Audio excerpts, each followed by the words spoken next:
ndiri kufugane kunaka kwenyika iyo ndichosvika kovira natsitsi ndichamira namuponesi ndichava nenyeredzi here ndichava nenyeredzi here chiremba manero zuva rovira ndomuka ndaponeswa tove kumusha ndichava nenyeredzi here usembara tenzi toda kunamata ndiwe semuwani wemweya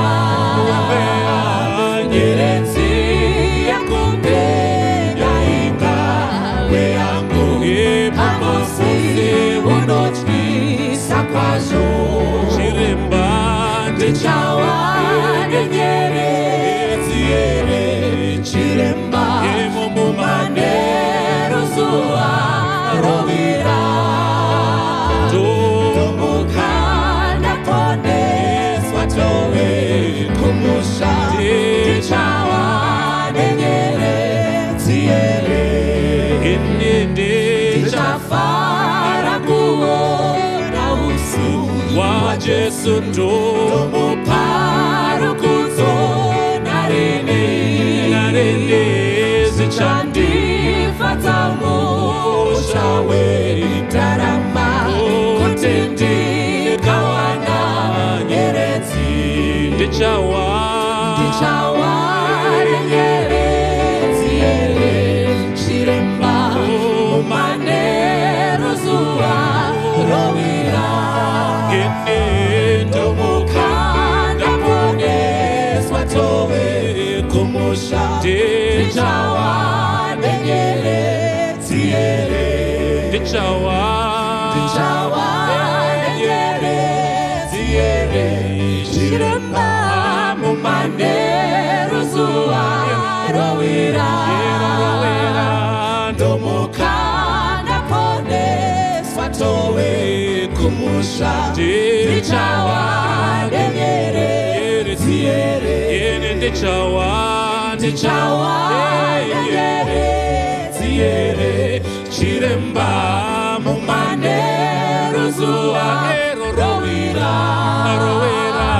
ndomuka ndaponeswa tove kumusha ndichawa nenyeredzi here.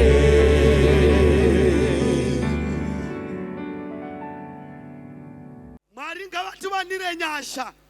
Takapukunyuka pahondo dzoupenyu zhinji kwete shoma, kwete nemhaka yekuchenjera kwedu, asi nemhaka yekuti Mwari vanotida pabasa.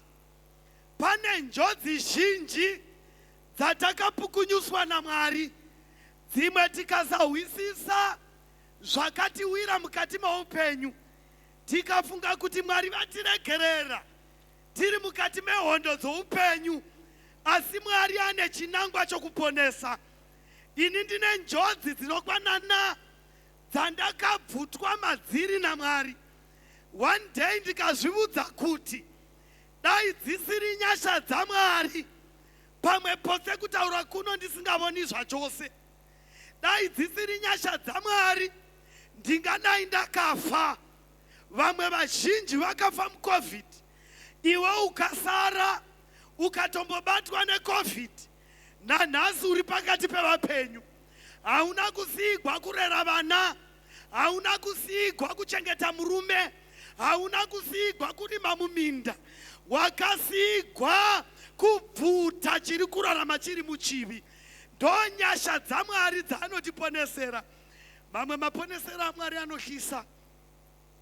Rimwe gore 2008 zhara yakurumbira tiri kuchikoro uko kwaidzidzisa gwedede kuMount Darwin.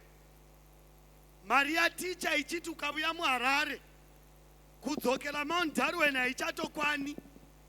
usina chinhu chawakabata. Gwedede akati ndomboindapo ndotsvaka kokushanda.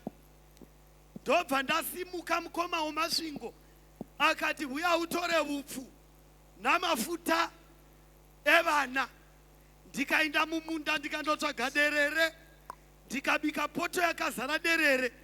Vana vangu first born wanga ari grade 2, second born wanga ane 4 years. Ndokubika zipoto rederere nesvipfu zvishoma nezvazvasara. Ndikati vana vangu ndoinda asi ndinodzoka ndondotora upfu namafuta. Ndakanyemwerera, ndaifara ndichihwa kuti kondoindawo ndava kundotora zvinoita kuti tidzoke tifare nevana tichirya tiri pamwe chete. Ndakasiya vana ndikati kana zuva ravira munokiya mukova, imi mopinda mumba movata, mokamura sadza shoma morya, musarya samapenzi ndisati ndadzoka. Ndozvichakuraramisai kusvika ndichisvika pano. Chigrade 2 chikati alright mama, tine tichita zvishoma shoma tichimirira muchiuya. Ndikati magona vamandlovu. Ndichipedza ndokuinda muraini, ndobva ndokumbiravo mari yokukwira. Mukoma wanga ati kwereta, kana wamuya ndokudzosera, ndokupa neyevupfu, ndokupa namafuta, ndokupa neraisi. Ndikati vasikanani vevo mari ndoda kuinda masvingo. Mukoma wati uya mutore zvokurya. Ndakanyemwerera. Pane time yaunosvika yaunoona kuti I have come to my rescue and this is the only way out. Saka une uchinyemwerera uchiziva kuti zvatopera. Vakandipa mari vakati maigwedede waiva kanzela weko kumaundaro wenu. Zvikanzi ndiri kupinda muHarare nhasi. Saka mari yendinongova nayo ndokwanisa kupai. Zvamati munondosvika muchidzoka kukwera mangwana $7. Mongondochemavo pamabhasi. Pamwe munowana vezvimota vanotenda kukusiya mumasvingo. Ndobva ndapuwa $7 yangu. Ndobva ndasungira muchipurasitiki. Ndokuisa ndokuchengeta. Ndokupinda muHarare pambare. Ndichindosvika pambare, ndobva ndawana pana mabhazi maviri, Munga naMusasiwa. Munga yanga yoda kutobuda. Ndobva ndamanya zvikai Munga ndo iri kuita $7. Ndobva ndamanya pana Munga. Musasiwa yakanga ichiita 15. Ndobva ndamanyira pana Munga. Ndobva ndaita the last person to chip in mubhasi. Ratova paBoom Gate. Ndokusenerera vazhinji vaiva vachingoti pinda upfubure, pinda upfubure. Ndokundosvika pakati. Ndakapfeka chipika chewhite nesketi yangu yenavy blue. Ndichangodero pakaita mahwindi akamira mberi kwaMunga. Akati bhazi hakuna kwerinoendai. Kusvika uyo abuda mubhazi. Ini ndikati ameno wavanoreva. Ndobva ndaramba ndakagara ndakamira pakati pevanhu. Ndakabata pamapaa. Mahwindi akati iwe buda, hakuna kunoenda bhazi. Ini ndotochemuka ndichiti ameno unopfigwa. Ndichichemuka ndichiti ameno unopfigwa. Nyambisigwa vaibvireni. Handina munhu wandandamboitira zvakaipa. Handina munhu wandandambotaura parengi naye wendoziva. Ndobva vati uyo ngabude. Kusvika makondakita nemahwindi aiva mukati. Ati imi maibudai manimi. Muratikanganisa. Ndikati ndobuda ndavaita sei. Zvikai vari kubvira imi. Windi ndobva rapinda rakabata sheti mumavoko. Ndobva randibata riri monya kudai. Ndokubata chipika. Ndakabuda pazhe ndakabata mapatani. Amapabata here. Mapatani atodambukwa. Ndakazuzurudzwa nawindi achindosvika pamukova. Ndokundiposhera panotengesera madzimai. Ndikasvuka side row side. Ndikamuka ndikagara pasi. Ndikachema kwazvo. Ndikati Mwari kudenga muriko here. Why me? Of all the people, what have I done? Chii chamaida ndikuitirei? Basa renyu ndinoita tirelessly. What have I done? The only money I have is $7. Bhazi rinotenda mari yandinayo. Handina hama yandoziva muno muHarare. Chero ndikavaziva handina foni. Saka ike zvino ndoita sei? Ndadhambiwa pakati peStreet. kotosviba ndiri muno ndakachema zvaipisa tsitsi kusvika ndawigwa murombo nomukadzi wakanga achitengesa madhiringi. Mawindi paakangondiposherera pazhe vaitosvika ku7 vachindiposhera kudero zvikai tapedza naye havana kubhazira vakainda ndobva vatoti farara ndokutopota nomusika. And that was that. Vakomana vamawindi veparengi vakati madzamana vamunovaziva here? Ndikati handivazivi. Zvikanzi saka nemhaka yei mabvepi navo? Ndikati handina kwandabva navo. I was disappointed by God. Ndiri kuudzai nema. I was so much disappointed. Ndikati vanhu vanoraramira muzvivi vanowana mari dzavo zviri nyore. Vanhu vanotengesa miviri yavo, they have everything that they need. I have tried my best from thy days of youth kuraramira imi Mwari nebasa renyu. But what have I done? Why are you paying me so painful? Why? Ndakakumbukira Mwari handidi kunyepa. I was angry. Kuti, why God do you allow me to suffer so much? Paya ndakamira paya vakomana vokwamusasiwa kwakuma past 7 zikaita achikudza atikwira mubhazi redu ike zvino makuzvuka manje mamira manyangu kuzodero zvatova wese. Tikati where am I becoming a mockery of the day? Chii chandakakutadzirai Mwari chamusingagoni kundiregerera? What is the point of serving you? What is the point of worshiping? Kana munhu asvika pachimiro ichi vazhinji ndopavakaedukira, vazhinji ndopavakaenda kun'anga kundobvunza kuti zvamboita sei kuti zvidai. Ndiripo paya mai vamadhiringi vakati mamborya here? Ndikati handina kumborya. Zvikaisaka torai dhiringi iri mumwe. Ndikati aiwa munhu waMwari handina hangu appetite. Zvikaisaka imi chigarai pano ini ndinochaisa kuma11 ndokupaipo kuvata mozomukira vana mhunga mangwana makuseni. As it was not enough. Panosvika vana Windi vanondibvunza mune mari? Ndikati handina. Ndandichingova nemari inokwana pana mhunga. Ina handisi kuziva kuti vana Windi vobvunza ndevamusasiwa. Ndikati ndandichingova nemari inokwana pamhunga ndosaka ndandakwira mhunga. Ndandisina inokwana yenyu. Zvikai dzungu munoriwanzisa vanhukadzi. Dzungu. Kana makanyengwa namahwinde ekwamhunga motiitira dzungu panapa. Zvireke zvino vatora kamagirlfriends avo mukati voti imi vakatokushandisai vakapedza. Unoziva kuti zvimwe zvinhu zvinobuya sepfumo rinobaya pamwoyo richiparadzanisa nyama. Voinda kuma7 riyai imi maimi riyai mukwire ndovaamani muchidimenda masvingo here? Ndikati zvikati riyai mukwire tinde ndobva ndasimuka ndokundopinda. Zvikambogara ipapa padende riya rinodziya rebhazi papa ndobva munogara. Ndikati Mwari chandinoda kuinda masvingo ndasiya mwana grade 2 nemwana une 4 years. Mwana usiri kugona kuzvishandira but ndasiya nokutenda. Asi ike zvino ndapinda munomu vana vangu vanozviziva here kuti ndapinda patsekwende yakadai? Vana vangu vanozviziva here kuti ndachema kwenguva yakareba zvakadai? Mwoyo wangu watsemuka into pieces. Bhazi zvikapinda mukare ipapa ndakayuwira ndiri ipapo. Ndosaka David pana zvirevo achitaura shoko rokuti musatiita varombo kuti tirege kukutukai tikonewo kukushandirai. But Mwari manje ndakazoziva kuti there's a purpose in everything. Takafamba ndigere panopisa tandosvika pangezi 10 off nokunyara nokuchema mai vangu nezhara zvose zvabata kutsumwaira ndiri paya. Ndawa vanhu vose vakati mai we ndati vai. Vanhu vose mubhazi vakamira vakatarira pana vakamira vose vakatarira. Vamwe vakati nai Mwari weduwe. Zvakanditorera nguva kusumuka pandandakagara ndichibva muvanhu ndokusumuka ndokundodongorera ndokuona mhunga yakaita upside down. Mutara makazara zvitunha ndo bhazi munga parakauraya vanhu 65 pasipoti. Nobody survived. That's when I know kuti varume vandibudisa mubhazi, they were not ordinary people. Those were the angels.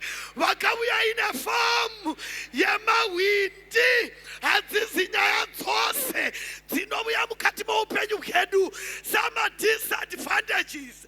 Vachaponeswa, vanhu vachagona kurarama under hot conditions. Them disadvantages, mamwe acho are meant for our safety.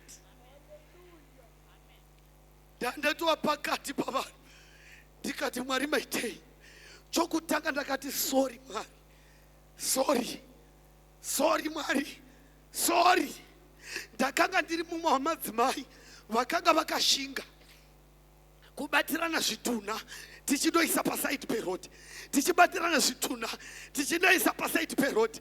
Ndikati aiwa Mwari, kurunzirwa kwemisi yese kwakatitendere mangwana masikati nepangu dzevose kopa MC yese ayo tozosoro tozonatsa kuzvisiva kareka amatinoti kare kuti tichazozanganiswa pamwepo tichita taurenya yayatsema kondero ayotaka kundanawo zvirunziro. Amapabata zvakanaka here. Sometimes my disadvantages around us, they are not actually disadvantages, but they are advantages. Tarongwa na Mwari, ndikati Mwari, denga rose kukrieta mawindi from nowhere. Ndopa ndakawisa language yaita ubana mawindi. Vachita meno kuti mawindi awande kupi. Kudavanitsana na vanhu verengi kumusoro. Apa pabata here. Hapana wakaziva windi waivapo pamawindi ose 7. Ndopa ndaziva kuti vatumwa. Ndopa ndakazviudza kuti indeed I was saved to save. Amen. Pane vazhinji Amen. vakati vasevhewa naMwari, vakatombotendavo Mwari, vakati uye Mwari mandigonere, asi vati kwedza vakakangamwa. Ndoda kuti averenge vhesi. Amen. Verenga vhesi. Deuteronomy chapter 32 verse 15. Yeah. Asi Jeshuruni wakazokora. Chitombosumuka ipapo. Asi Jeshuruni wakazokora. Asi Jeshuruni wakahokora. Ndokupfuura. Kureva kuti wakanga akambounda. Yeah. Ndobva Jeshuruni akora. Hana kuguma pakukora. Ndokupfuburidza. Zvikai kudi? Iwe wakakora. Yeah. Wakava mukobvu. Yeah. Ukava na mafuta. Zvika iwe Jeshuruni iwe wakakora ukava mukobvu ukatoitavo nemafuta. Zvikai kudi? Zvino iye akarasha Mwari wakamuita. Akarasa Mwari wakamuita. Pane vanhu vazhinji vakasevha Mwari mumunda. Vachiri varombo pavakafuma vakakangamwa Mwari. Saka dzimwe nguva Mwari unoti zviri nani kuti mumborarama muri palevel yamuri, for you to serve my people. Zviri nani kuti umbomira kukora, nokuti vazhinji vana Jeshuruni vakati vakora vakakangamwa Mwari. Zvikai kudi? Akazvidza dombo rakamuchengeta. Akasvika pakuzvidza naMwari wakamuchengeta. Jeshuruni wakazokora. Mai pamaitengesa product imwe yeperfume, majoina Avon, makaa muchivimbika muchidzosera 10%. Ichokwadi. Asi Jeshuruni wakazokora. Wava neshopu yakazara maperfume. Wakora wava namafuta. 10% yava yake. Mai makanga muchine dress 1. makanga musina musangano wamaisara muchiinda zvakadaro muchiti rimwe zuva Mwari vachandiropafadza. But ike zvino makora wardrobe yazara yashinyira, chero munamato wamangwanani hamuchamukiri. Mai makanga muri munhu kwaye chose, musati mava nemota yomufamba nayo, muchiti ini kana ndikaita mota ka pamunomisa parodi muchipfuvugwa nomunhu asina vanhu, munoti vana vavaHedheni havana kana vanhu, asi nazvino vanotisiya. Asi imi mazokora chero hama dzipindi. Jeshurini wakazokora. We were saved to save. Muchine poto imwe maiuhisisa chinonzi kutambura.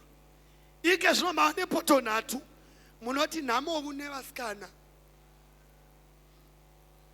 Moziva kuti kana usingafungi mukasongana murume nomukadzi vasingafungi zvinonetsa bumwe bune. Regai Pauro ati ndinotenda Mwari chose nokuti wakanditendera kuziva zvose. Amen. Mwari wakanditendera kuziva nhamo, ndinoziva kufuma, ndinoziva kutambudzika, ndinoziva kudzigwa, ndinoziva kutonhokwa, kuti kana wamira Jeffrey wakora urege kukangamwa Mwari. Amen. Vakati vainda ndapana Esteri, vainda vaIsraeri vatapwa, ndobva vatapwa kunyika yemutapwa, vatapwa vaIsraeri. Esteri unoita chance yokupinda kuva vahosi. Sumukambani Wakati yakora ndokukangamwa Mwari, zvaive zvakanaka pamazuva akare pavaita kukemeeting paya kuchiri kushandisiwa mahlahla kusati kwava namatende, vaiita kukemeeting. Iye zvino vava namatende eSouth Africa nehembe dzokuchinja. Jeshurini wakora haachina hanya. Asi theme yemusangano inoti takasevhewa kuti tigosevha vamwe. Hallelujah. Ndiri kuti zvakanaka komaimbotaura kwazvo wani mazuva aya muchiri kwane mangwe muchidla manyenya vanhu maivaziva. Iye zvino mapanduka nekugara pamukopa 19 hamuchina chero hanya nehama dzenyu. Vanofona vakoma ndinovuya kweru ndoda kotengesa nyemba dzangu. Imi mava muchidavira foni pavanongoti ndava murengi ndakuda kuya kumukopa, imwi madzima foni. Munun'una wenyu unotambura parengi wodzokera nebhazi raabva naro kune mangwe. Imwi nokuti makora mamusiri mose here pamanyenya, mamusiri mose here panhunguru. Bhaibheri rinoti kukora kwaJefuri kwaita kuti akangamwe Mwari. Kana bhaibheri richitaura kuno zvirevo rinoti hama Mwari musanditendera kuti kana ndaguta ndikukangamwei. Ndiri kuti hama dzinodikanwa takaiswa panzvimbo dzatiri naMwari. Teererai kamhai, Mwari wakakutenderai kuti pavasikana 8 vamakazvagwa namai venyu, iwe woga ndiwe unogara kutaundi kumasvingo. Vamwe vose vanun'una vako havazivi chinonzi TV, havazivi chinonzi apu. Sai Mwari akakutendera kuti uve nemurume unoshanda, haana kukutendera kuti udadire hama. Mwari wakaita kuti murume wako ashande. Chero mai vako vachitaura vari kwamazviwa vanoti zvokwadi naErisa unogara kuAsikoti. Iwe woti Mwari wakukodza mutsiba wakora wokangamwa Mwari. Kangamwa Mwari. Chero testimony dzako ndedzekushaina. Musi wechidlo unoita matestimony wokushaina. Ndoda kutenda Mwari ndoda kutenda Mwari. Mwari akandipa vana 8 vose vapenyu hapana akafa, hapana anofamba neurichia. Ndoda kutenda Mwari.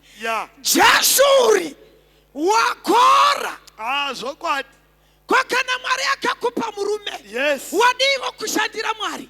Mwari akakupa vana, wadiwa kutenda Mwari nokumushandira. Kana wakora Jeshuri wakangama Mwari. Mwari akakupa upenyu huri nani kuti hama dzako dzose dzirarame. Zvokwadi.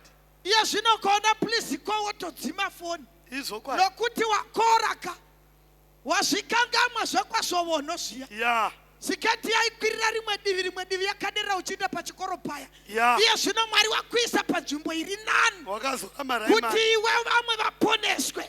Iwe ukangamwa hama, ukangamwa zvose naMwari. Zvinhu zvakumba kwenyu ndezvako chete nemurume wako.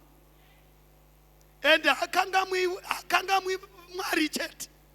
Ukavona munhu akangamwa hama, wakangamwa naMwari. Kana ukavona nokuti chero shoko raMwari rinoti kana usingagoni kubatsira kana kuziva veukama vawakavona, ungagona seiko kubatsira kuremekedza Mwari?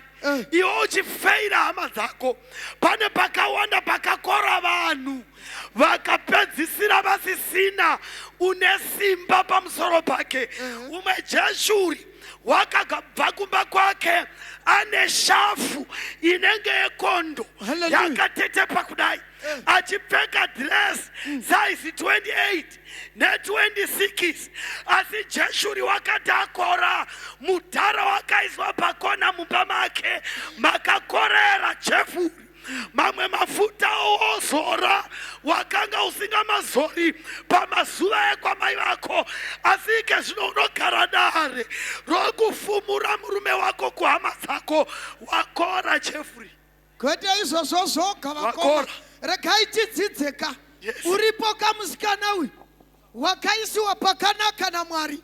Regai titende Mwari nezvatinenge taitigwa.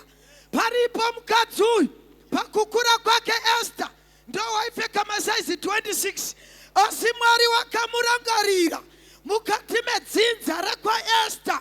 Mwari wakamurangarira kuti kana Esther warovogwa asangorovogwa nemunhu nje. Mwari wakamurangarira, asi Mwari ngavongwe kuti mukurovogwa kwa Esther Mwari wakamutendera kuti andogara ari mukadzi wamambo. Asi mukugara kwa Esther ari mumba mamambo, Mwari ngavongwe nokuti hana kukangamwa Mwari. Inoti kudii pavhesi chapter 4 verse 13 to 16. Inoti kudii? Ipapo Modhekai akavarayira kuti vapindure Esther vati kudii? Usati iwe uchapukunyuka mumba mamambo kupfuura vamwe vaJudha vose.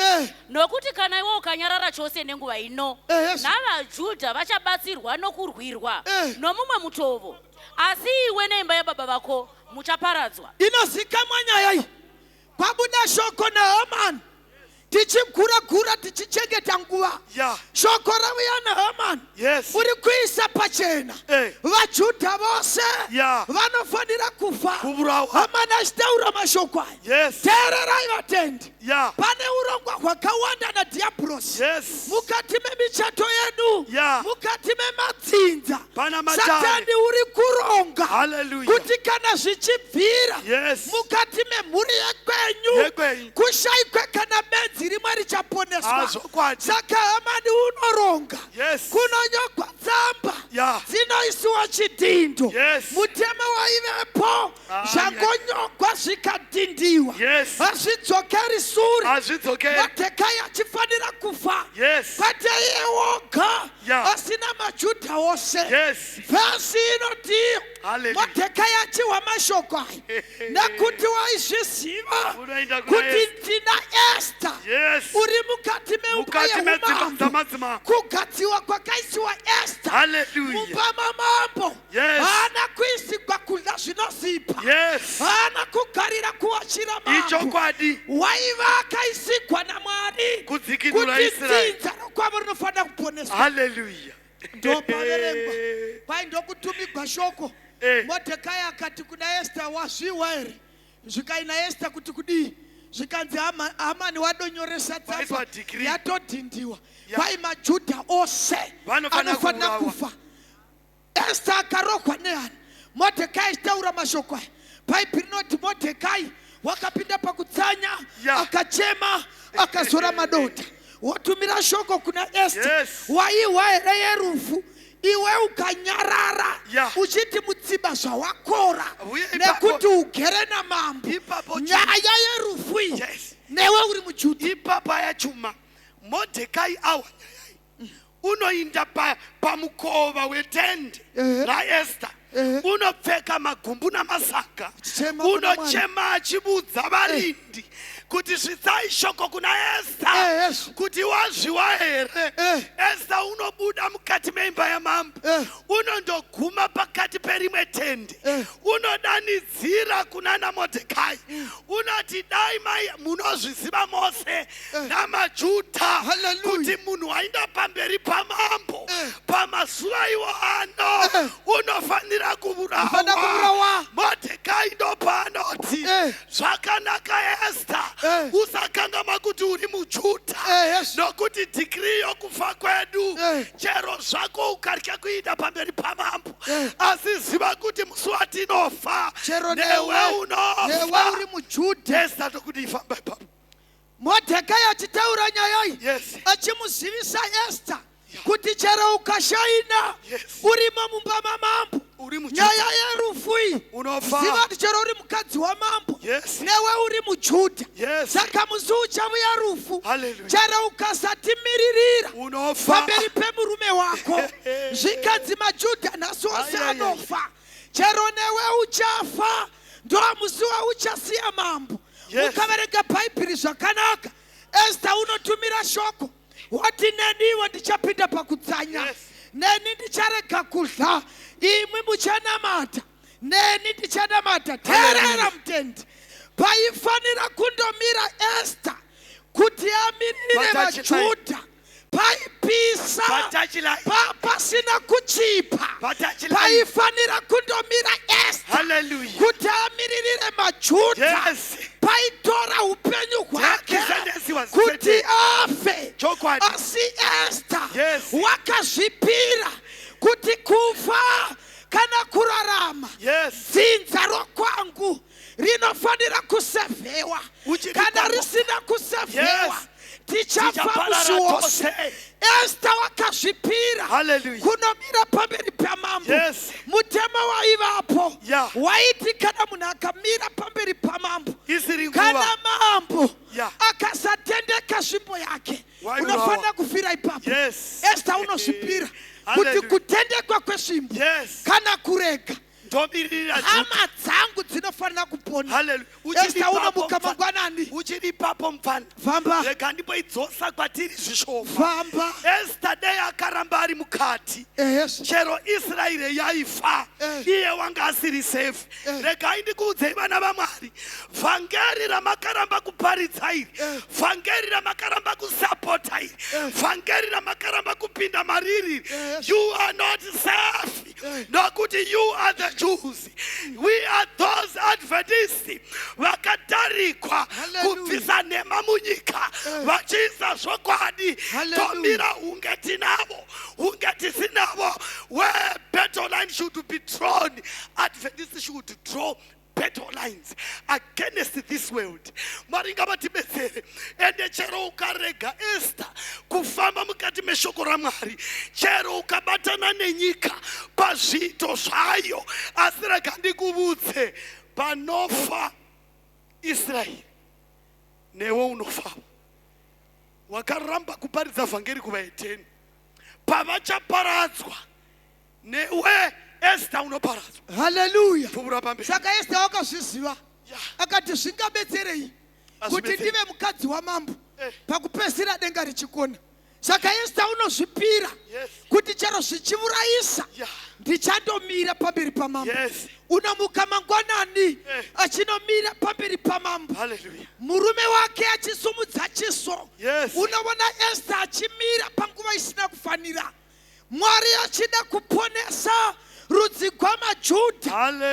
Esther unorarama ari pamberi pamambo nokuti svimbo yakamutendeka.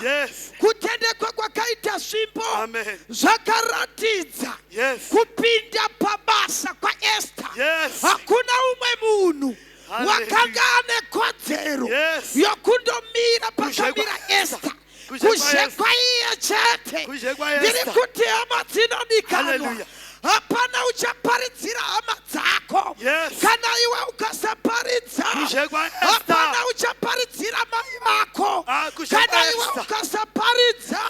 Hapana uchabvisa vanun'una vako kuvuhure kana iwe ukasamudza vana vako. Hapana uchavabvisa kudoro. Hapana unogona kumira panzvimbo iyi. Zvino tsvaka Esita. Teerera mutendi. Chero zvichireva kuti ufe. Mira panzvimbo. Ida unomiririra hama kuti hama dzako dziponeswe. Ende chinonyanya kugwadza ndechekuti hama dzifanira kupona. Isu tine vamwe vanhu panapa vatoverenga kuti pamwe nhengo dzechechi but kumagadziro havabvi vachiti tiri varoora vakuru. Ndaigodi ndiri muroora mukuru. Murume wangu ndiye mukuru. Ndiye anofamba nemota huru. Tine mba huru. Saka takati maivepi savatayapera iniso muroora mukuru. Maivepi hamudi pachena kuti wangaenda kumagadziro kwachireya. Musangano uno unotivhomora kuti kana isu takaponeswa hatifaniri kujoina nehama pakurashika. Hatiindi kumagadziro. Hatidzosi vakafa. Hatibatani nehama mukuzasiva. Esther simuka.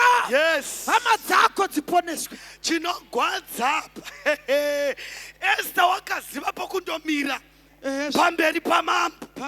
Pana naEsther vaneswa pokumira. Dzimwe mvura dzamakatumira mwana Joni mabva nazo pana madzibaba chatwe. NaEsther pachaparadzwa mwana uri Joni nemvura dzaakashandisa. NaEsther is not safe. Regai ndikuudzei vana mai, tine varume vedu vatakarovagwa navo vasina kuziva Mwari. Hazvitsvaki efoti, zvinotsvaka eni Esther. Kana Esther amira pamberi pamambo, it is possible for murume waunoti hatendemuki unomuya kumuchinjikwa akaiswa mahanisi mumoyo. I want to give a challenge kunana mai vane varume vasati vabuya kuchechi. Regai ndikuudzei chakavanzika. Regai ndikuudzei chakavanzika. Musati tambudza paefoti. Hazvishandi. Unogona kutofarira mavhidhiyo achitovona achiti mai vaya varova wena asi kuchechi havuyi. Kuna Peter Konze, imi vakadzi zvisei pasi pevarume venyu kuti kunyangwe vasingatendi vadzogwe nomufambiro wenyu vagoda Kristu. It is now high time for an Esther to count the years dzararama nemurume wake asati adzoka kuna Mwari. Pinda patouchline. Esther unondotengesa upenyu hwake for the sake yokubvuta Israeli mukati meruoko komuvengi. Hallelujah. Takaponeswa kuti vamwe vaponeswe. Teererai vatendi, paugere ipapa nekwawakawanikwa nekubasa kwaunoshanda, Mwari wakakuisa panzvimbo iyoyo kuti mhuri yako iponeswe, kuti dzidza rokwenyu riponeswe. Modhekai unotaura mashoko anogwadza kuna Esther. Unoti Esther, chero ukasatimiririra pamberi pamambo, Mwari uchatigwira neumwe mutowo. Ndiri kuti hama dzinodikanwa, chero ukanyarara evhangeri kuhama dzako, Mwari uchashandisa umwe mutowo. Ucharogwa nehana wakaduka pazakapo. Wabhudhi vako kuBotswana vati sisi mairumbi ndakabhabhatidzwa, iwe usina kana zuva rimwe rawakabotaura nemwari wako tichashamisika nevavakidzani vatisina kumboparidzira. Uchanyara umwe musi washongana naye kuchechi usina kana kumboparidza. Modhekai unoti chero ukanyarara Mwari uchatigwira nomwe mutoo. Ndiri kuti hama dzinodikanwa hatifaniri kunyarara. Esther wakazviziva kuti Mwari wakandirangarira kuti ndive mukadzi wamambo, kwete kuti ndidadire hama ndichiti ndiri mupama mambo, asi kuti amiririre dzinza rokwavo kuti riponeswe. Uye nyaya yekuparidzwa kwevhangeri famba tina mati inotsvaka vana Esther vanopinda patouchline. Hama pabata here vana vaMwari. Vana Esther vanopinda patouchline, vanopinda tambo dzamagetsi dzakashama, vamwe vachisakura Esther ari pandima, vamwe vachiti dzakadambuka, mvura yakanaya tikadzvara vasipo, pinda patouchline Esther, you were saved to be saved. Vamwe vachiti dzakakwana, from effort to another. There is God is in need of the Esthers vanoisa upenyu bwavo patouchline for the safety of Israel. Kana pakasava nevachariska kuti rudzi rwaMwari kukomboregwe nokubvutwa, Mwari uchavagwira nomumwe mutovo. Varipwere vana Esther pakati pedu vanoti Mwari topinda patouchline, tichapinda nemari dzedu, tichapinda physically, tichapinda with support, tichapinda through prayer. Topinda patouchline. Vhangeri raMwari riparidzwe kokupedzisira. Kana ukatani shoko raMwari rotaura pachena. Ellen White unoti pamazuva okupedzisira, just before the second coming, chimwe chiratidzo chikuru chichaitika pachinamato. Nyika ichazvibatanidza nechechi yaMwari. Pinda patouchline. There's a need for any Esther to stand up to correct the wrongs in the minds of many, because we were saved to save. Kana wabona zvose zvoitika chiziva kuti shisha rava pedu. Musikana Ellen White achitaura unoti nyika ichakuendera zvishoma nezvishoma, ichaumba ukama nechechi ichipinda zvishoma nezvishoma. God is looking for an Esther who shall stand. You are an Esther. Stand firm as an Esther. Unongorava chete wosunura nameso pamazuva okupedzisira nyika zvishoma nezvishoma muchechi, ende nyika yacho inopinda muchechi murimo. Makagara makati tuzu nyika muchechi zvatsvaka Esther zvichireva kufa zvichireva kurarama. Simudza maziso utarise kudenga kana nyika yopinda muchechi. Toinda ipapo mfana wangu toinda vana Napoleon part-time packages vavona kuti nyaya yekuuraya vatsvene is no longer working. The idea yavakabuda nayo vakati Constantine has become a Christian. He has come as a Christian also. Let us join hands together. When the devil have seen that the church of God is upon the times yokudzoka kwaKristu, therefore uchabuya nenzira dzose kuzvijoinidza nesangano raMwari. It needs an Esther to stand against all.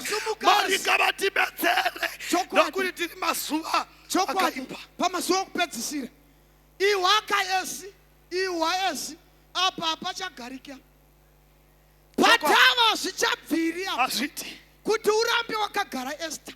Zvoda kuti usumuke chero pachipisa pamberi pamambo. Simuka undogwira nyika.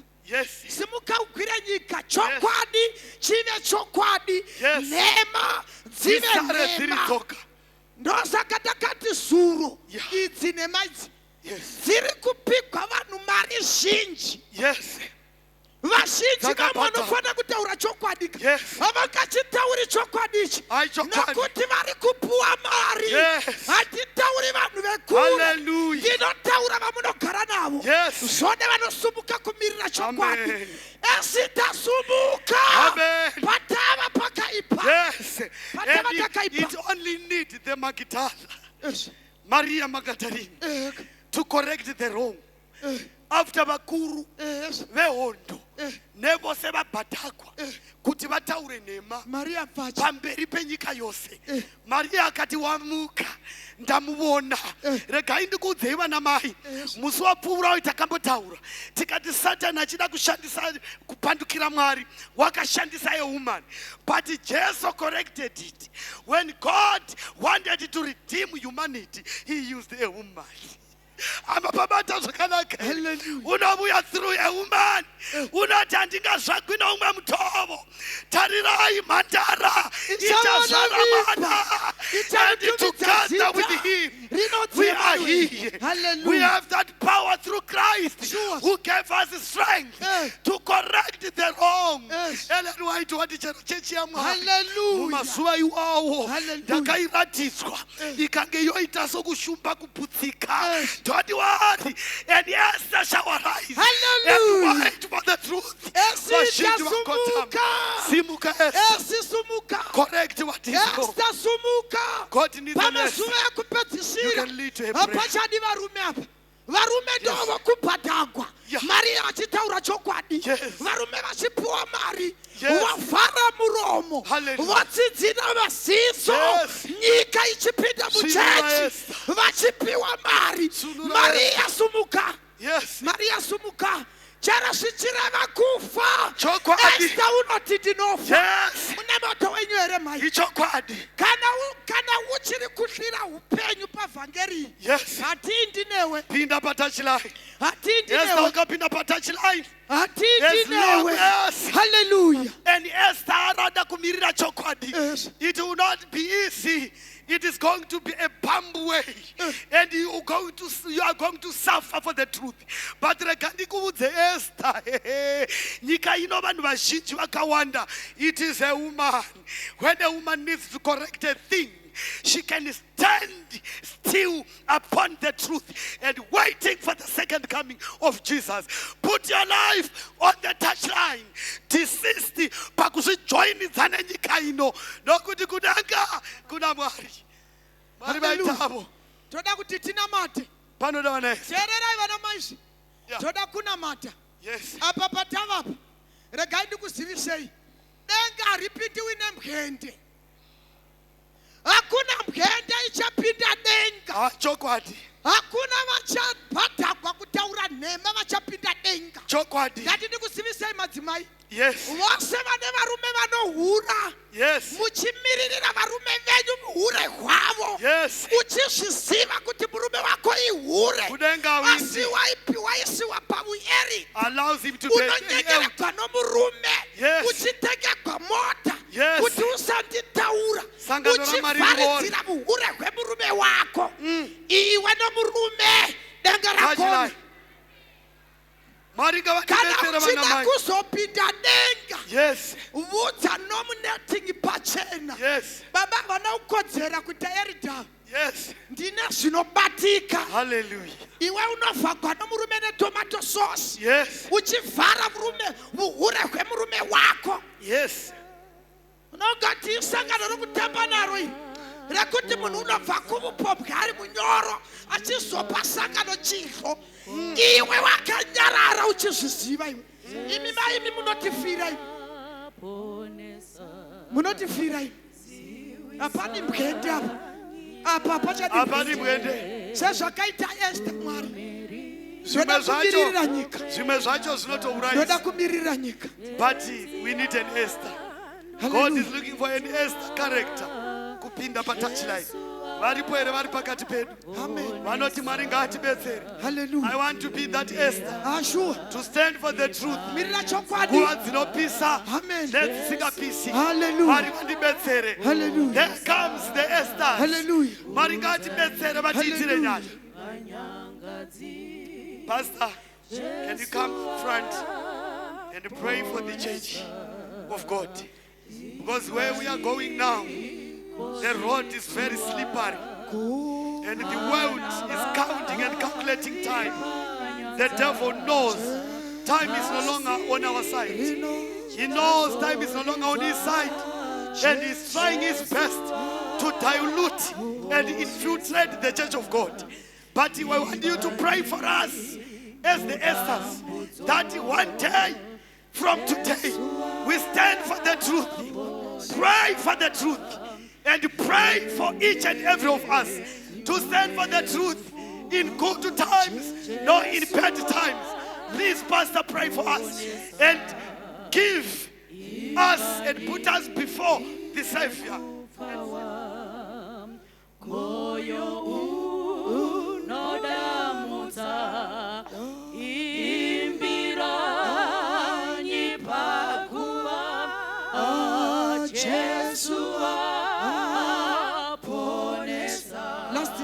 Last stanza.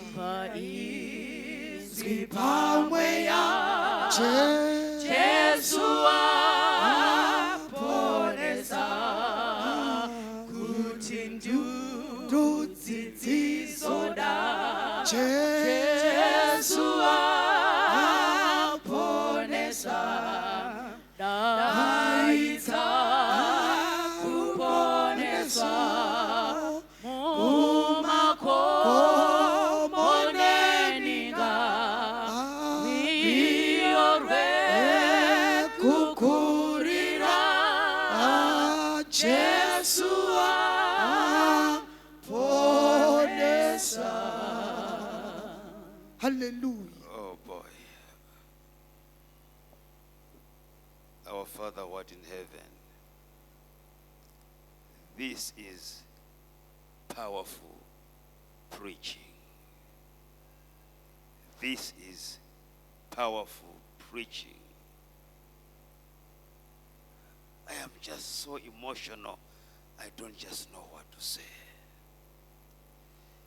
It feels that the Lord arranged it that I come here and hear these messages. You know, sometimes as a church, we are so comfortable. We are somehow chosen to be what we are. We are sometimes afraid to just say the truth as it is. We have become people pleasers. Father, we need such messages to wake up the church. Lord, bless these speakers and bless them abundantly. After they have preached this much and they themselves should miss heaven, that will be tragedy. And as who are here listening to these powerful messages, we leave this place and fail to become an Esther to put our lives online. If I die, let me die, but I'll save my Lord. Oh Lord, how the Adventist church is becoming more and more like the world. Forgive us, Lord. Help us to know that time has come to an end. And Father, help us to be tall on our knees as we connect with heaven. Bless each one in this room who has listened to this message, not to be the same person. We are saved that we can serve other people. Oh Lord, I'm thinking of my friend out there. Somehow he left the church and he's into drinking and he's not able to come back. We communicate, Father, may such messages through the power of the Holy Spirit reach such people. But Amen. May it begin with Amen. Me Amen. Before I go to them. Amen. Many people are not coming to the church because they see the hypocrisy in us. They see the bitterness in us. They see the gossip in us. They see the jealousy in us. They see the backbiting in us. They see the hatred in us. Father, transform us with the power of your Holy Spirit. Let's become like you. Oh boy, tomorrow is our last day. Sunday is basically packing and going. May we leave this place transformed. For this is my prayer. In the name of the Father, the Son, and the Holy Spirit. Amen. Amen. Inzwa izwire mufudzi kunze kukwengare dima ari kudaidza wari dzakarasika kokure pinzanyi dzese dzarasika pinzanyi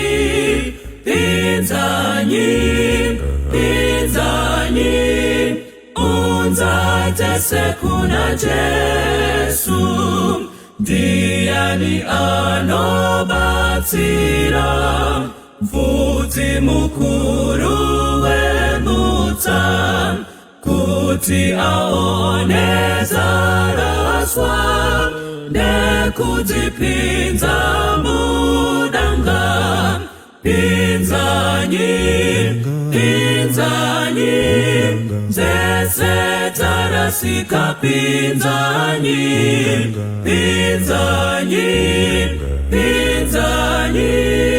unza dzese kuna Jesu inzwanyi dziri kuchema ugomo guru kubenga tenzi anoti kunesu endanyi kuchaka tangu pinzanyi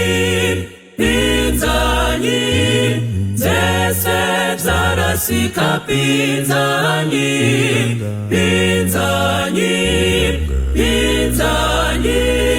unza dzese kuna Jesu pinzanyi dzese dzarasika pinzanyi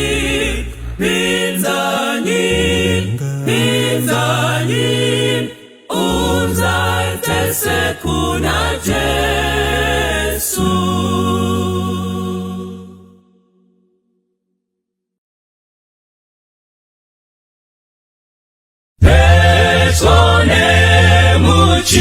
Muchinjiko pane tsime kwaro mvura yekurapa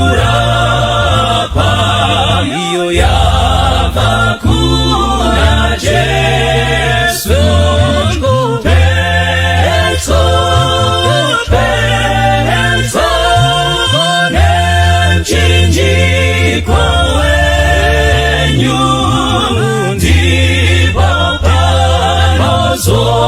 zorora ndiwo moyo wangu wese petro nemuchinjiko mutsawandiwana apo ndajekeserwa kupenya kwa Jesu Petro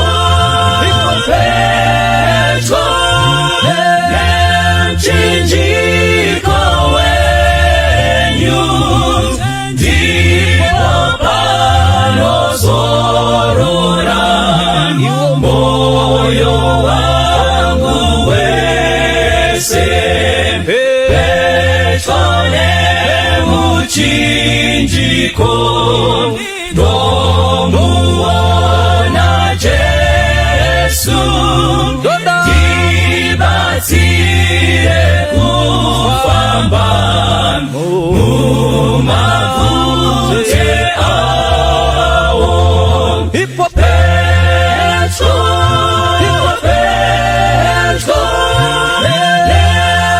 nemchinjiko wenyu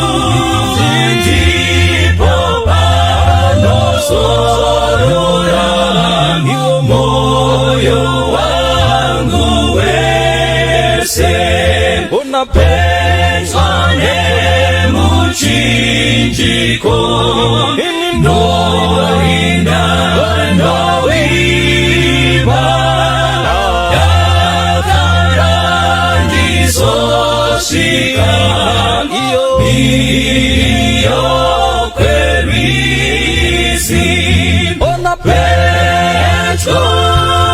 Petro chinjika wenyu